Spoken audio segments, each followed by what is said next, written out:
Ah, pop the chain.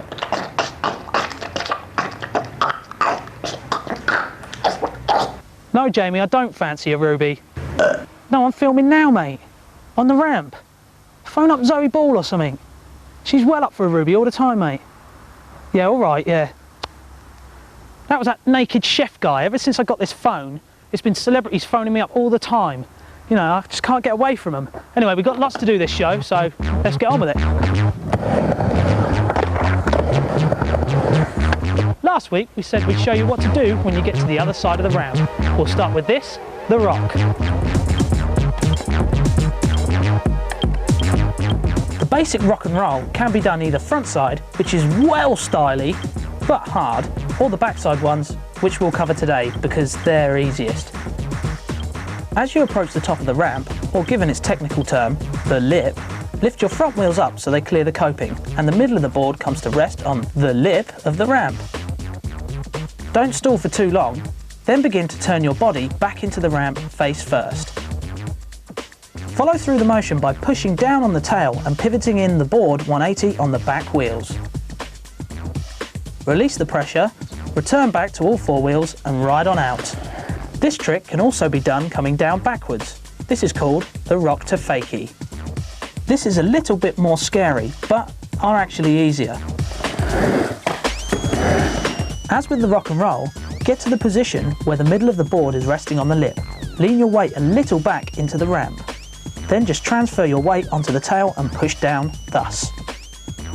Now this is the tricky bit. As you push down, lean your weight back into the ramp. The board will begin to roll backwards. You need to lift the front wheels enough so they clear the coping as you roll in backwards, else you could catch your front truck and it could result in a nasty slam. Once your front wheels are clear, you can return to all fours and ride out. Once riding backwards, an easy trick to do on the other side is the tail stall. Keep an eye on your back wheels as they near the coping. Push down on the tail so it comes to rest on the lip in the drop-in position. Sorry, wait a minute. Hello? Who's this? Van Houten? No, I don't want to appear on your raunchy show. I'm in the middle of a tail stall. Yeah, whatever, just phone us back. Then drop in as normal. Moving on to our last ramp basic, the little backside axle stall, which is basically stalling on the axles on the coping. As you approach the lip, push down on the tail, lift up the front wheels and pivot round backside on the back wheels.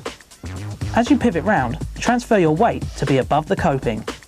As you feel the back axle clink on the coping, keep turning the full 90 degrees.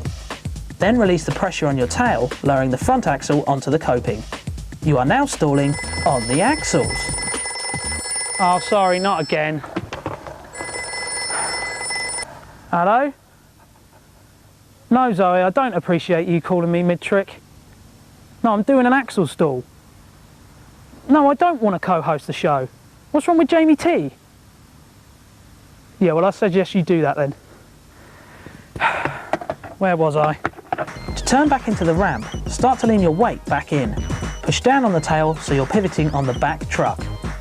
Keep turning until it frees itself from the coping. Lean your weight back into the transition and roll back down the ramp. You can also do this grinding along by just carving up more of an angle into it, thus turning it into the backside 50-50 grind.